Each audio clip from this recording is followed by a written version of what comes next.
Yo, what is up, guys? YK Anime back again with another What If. And today I came up with a new What If idea. Well, this What If idea I came up with it while back, but never really thought of doing it. But today, as you know, I just thought of doing it. So today's What If is in the title. What if Deku had learned key control? So I'm gonna base this what if of Dragon Ball Online's lore. So if you have not seen the lore for it, make sure to go check it out. The game is also pretty cool, and let's just hop into this. What if?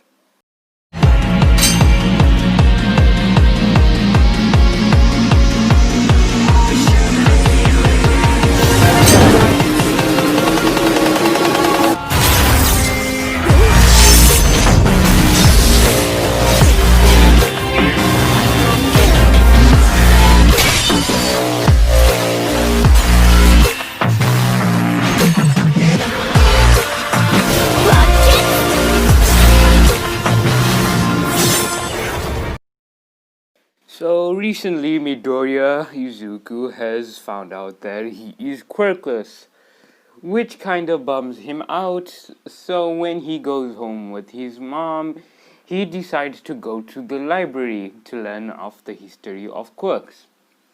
So Midoriya is walking to the library a bit bummed, and he walks past the section of the quirk's history. And he seems to find he finds a book which says the ways of key control. So Midoriya is pretty confused of this. He decides to check the book out, and the first few pages don't make sense to him at all. And so he decides to look at the author's name. The author's name is none other than Gohan, which Midoriya has never ever heard of this name ever. So Midoriya decides to go home and tells his mom if he could use the computer, and Midoriya kind of forgot the name but remembered how to pronounce it, so he asked his mom to search out the name of Gohan, which he does for Izuku. Izuku trying to find thing, but he as he's pretty young, he doesn't understand anything, so he kind of asks his mom to help him. His mom is very confused at this on what this topic that he's trying to do, and they do find something that's familiar to Gohan. Gohan, was the son-in-law of one of the richest men on Earth for years, a lot of years back before quirks were even found. Mr. Satan, Midoriya is kinda doesn't know who Mr. Satan is, but doesn't really care. He wants to focus on this man by the name of Gohan. So Midoriya spends at least a few months researching on Gohan with his mother, of course, but his mother is kind of worried for him on what he's trying to do. Maybe she thinks that he's trying to prove something, but she's not really sure. Midoriya decides to take the book that he found in the library back home, and he asks his mom if he can buy it, which he does, and he permanently gets this book forever. Midoriya then a few weeks pass, and Midoriya kind of forgets the book, and everything year on goes as the same. Well, until high school. When Bakugo is currently bullying Midoriya decides to go home. When Midoriya tries to take a shortcut, this weird sludge villain thing appears and decides to take over Midoriya's body. But before he can do that, Midoriya hears a familiar voice. This voice is All Might. All Might kind of blows away the sludge villain and puts it in a bottle. All Might, Deku kind of falls unconscious, and All Might, the interaction here goes on the same as in canon. Midoriya grabs onto All Might and they land on a building. Midoriya also learns about All Might's true identity, and he actually has a skinny form which we will refer to Small Might. Yes, you heard me. We will refer him to Small Might. So now Midoriya found out that, oh my god, All Might is is not that strong. Well, he's still strong, but he has an injury that's making him not him strong, and a bunch of thoughts go through his head. Then he hears an explosion. He runs over to see what's the commotion, and he sees a familiar face. And off on the sidelines, there's a strange man who's watching off in the distance. A bald, short man that seems to be wearing a huge turtle shell on his back. I think you all know who this is if you have seen Dragon Ball online. Or if you have other thoughts on who it is, I'll give you a point for that. So Midoriya rushes in and is as in canon to save, well, Bakugo, which Midoriya successfully does. As the heroes are scolding him, All Might wants to say, well, All Might saves Bakugo and Midoriya as in canon, and the heroes start to scold Midoriya. When Midoriya was going back home, he seems to be blocked off by someone. A short man appears in front of Midoriya and says, "Hey kid, I've seen what you did. You're very brave, like a certain someone that I know." Midoriya is pretty confused on who this is, and this man refers to himself as Krillin. He says, "What is your quirk?" And Midoriya says, "I'm actually quirkless." And Krillin, well, this man by the name of Krillin, says, "I've never actually come up across someone that's quirkless, even though I am quirkless myself."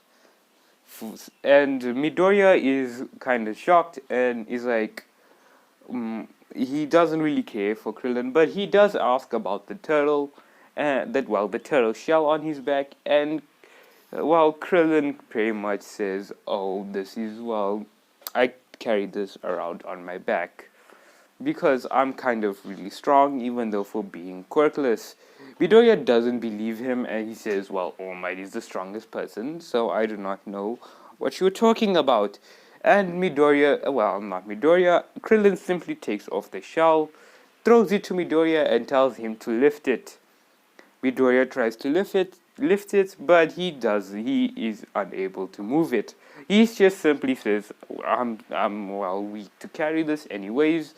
And Krillin doesn't care about what Midoriya is saying, so he just grabs the shell, puts it back, and walks off away. But a small paper seems to fall out of Krillin's pocket, which Midoriya does grab. Before Midoriya can say anything to the man, he has already vanished. Midoriya, really confused at this, decides to go home. Before Midoriya goes to bed, he sees a book on his bookshelf. Really confused at this, he tries to remember when he had gotten this book. And he remembers, oh yeah, this is a book about that thing called key control. And so Midoriya tries to read it again. Midoriya seems to be reading it, and Midoriya also remembers about the map that he had, kind of stolen from the strange man that he had met today. So Midoriya, is reading through this book and says, "Oh yeah, now I remember why I left this book, because it didn't make sense to me at all." And Midoriya starts to read this map. Midoriya is like, "I don't know why there's a map with this guy, but whatever." And as Midoriya is reading more of the book, trying to, understand what it's trying to say, he sees some coordinates. Midoriya, kind of confused at this, decides to take the map that he had found. Midoriya finds the coordinates, and he seems to find, a strange island near the beach that the junk beach. I forget its name, but let's just call it the beach of junk. So Midoriya, well, tells his mom that he's going somewhere. And so he does. Midoriya is confused on how he's gonna cross the ocean, but he sees a turtle that seems to be tipped over. Midoriya goes over to the turtle, and the turtle yells at Midoriya to tell him to tip him over, and Midoriya is really shocked at, oh my god, a turtle just spoke to me. Midoriya decides to tip over the turtle. The turtle thanks Midoriya and says, as a reward, I'll do anything. And Midoriya says, are you strong enough to carry me across the ocean? Which the turtle is like, well, I've done it before, yeah, maybe. So Midoriya jumps on the turtle's back and the turtle goes across the ocean. Midoriya off in the back sees a small island with a house. Well, as they get closer, Midoriya sees a familiar figure. This is the strange man he met a while back. He's like, wait, so you were the one that plans this all along? And Krillin, well, says, well, you see, ever since Quirk started appearing, at least 100 years ago, more than 100 years ago, he kind of stopped where people stopped training with him. But when he met Midoriya, he kind of thought, well, maybe I can train him to be the first ever quirkless hero. Midoriya is like, oh, well, I don't really understand this, but Krillin says, have you ever heard of Ki? Which Midoriya does remember about the book, and out of his backpack pulls out the book. Krillin says, oh, well, looks like we can start off with the basics, but for now we'll focus on training your strength. Krillin simply says, gives Midoriya a bunch of challenges and says, if you want to be my student, you're gonna have to find this rock with the turtle hermit sign, and takes Midoriya, into the forest. Krillin throws the rock down the mountain and pushes Midoriya off.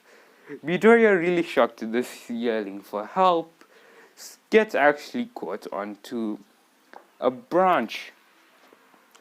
And Midoriya is kind of stuck here for a while until a strange figure appears.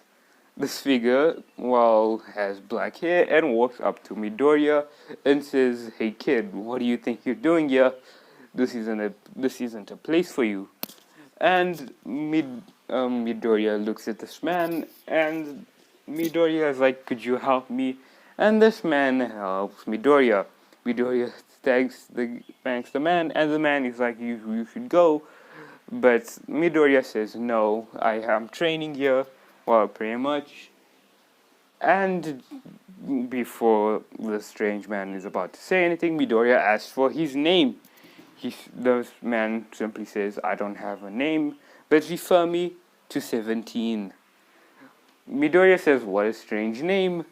And before Midoriya runs off to find the Turtle Hermit Rock, Krillin appears.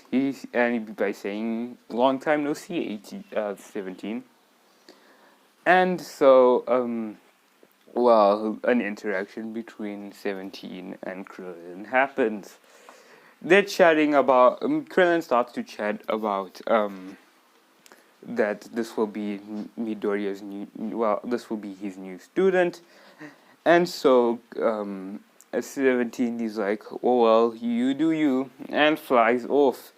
Midoriya is shocked at a human flying off, but Krillin says that he actually isn't a human, as he is actually an android. And this shocks Midoriya, and he's like, an android? But that's impossible to turn a human into android. And he starts muttering to himself. And Krillin slaps Midoriya and says, go find the rock, which Midoriya does. Midoriya, who's really confused on where to find this rock, is searching around where he sees something shake in the bushes. He turns around to see an animal he hasn't seen before. A strange bunny. Midoriya decides to go, interact with this bunny, but this bunny attacks Midoriya and just grows over in size. which Midoriya is really shocked at this and starts to run for his life.